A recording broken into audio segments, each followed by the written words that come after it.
Ready.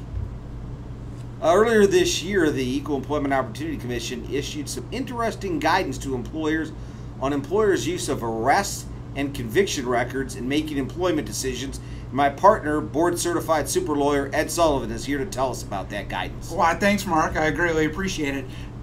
This is going to be a shock, really, I think, to both employers and employees who don't practice in this area or think about employment law a lot, which is the EEOC received a settlement from Pepsi-Cola in the amount of $3.13 million because they said Pepsi was, in fact, screening out applicants based on arrest and conviction records, and that this had an adverse impact on African American applicants, and they were able to get this settlement. They've now basically essentially issued warnings and guidances on what employers should do when they use such policies. And the short answer is they don't really want you to use such a policy if you're an employer.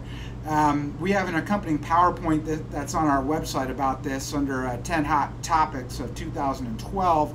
But the long and the short of it is it's common for employers to screen out applicants for jobs, particularly if it's a theft conviction or a crime of moral turpitude, and they just won't even hire such a person, no matter their merits otherwise, if they've been convicted of such a crime.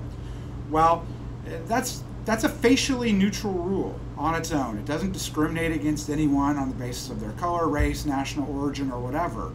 But what the EEOC has said is such a policy may have a disparate impact, which is when a company has a facially neutral rule, it may affect one group, a protected class, more heavily than another class.